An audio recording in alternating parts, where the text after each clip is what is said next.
आज ऑफिसला सुट्टी घेतलेली, आपल्याला थोडंसं काम होतं. तर ते काय तर सांगतो नमस्कार मंडळी. सकाळी मॉर्निंग व्ह्यू एवढा भारी होता ना आमच्या गावचा की पाहतच राहावं. त्यानंतर शहापूरला जायचं होतं, पण त्या अगोदर आपल्याला मीटिंग अटेंड करायची होती. आता तुम्ही विचार करत असाल की मीटिंग कसली, तर ही मीटिंग नव्हे तर हा चर्चासत्र होता आपल्या जिजाऊ शैक्षणिक सामाजिक संघटनेचं. इथे सगळे पदाधिकारी आणि कार्यकर्ते यांच्यामध्ये चर्चासत्र चालू होतं की समस्या काय, की आपण आणखी लोकांच्या समस्या कशा सॉल्व्ह करू, तुम्हाला काय अडचणी येतात, हे सगळं चर्चासत्र चालू होतं. त्यानंतर ताई येणार होत्या, त्याही समस्या आपल्या जाणून घेणार होत्या. कार्यकर्ते आपल्या समस्या सांगत होते. आपले पदाधिकारी म्हणजे आपल्या शहापूर तालुक्याचे तालुका अध्यक्ष दिनेशदादा निमसे हे होते.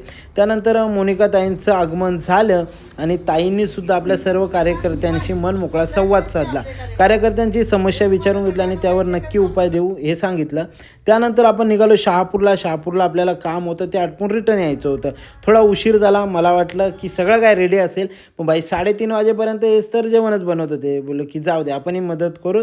त्यानंतर सगळे मित्र आज जमा झालेले की आपण जेवण वगैरे बनवू. बोललो ठीक आहे. लेट पण थेट खूप चांगलं त्यांनी जेवण बनवलेलं.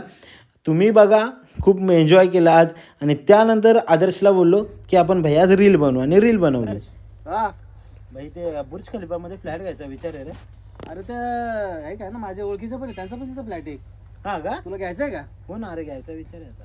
अरे पहिले माझं ते पेटीएमला ते कॅशबॅक 12 रुपये आला होता, ते 6 रुपये दे पहिले मला. आणि त्यानंतर आम्ही अशाच मनमोकळ्या गप्पा मारत बसलो. तर असा होता आजचा ब्लॉग. लाईक शेअर सबस्क्राईब नक्की करा.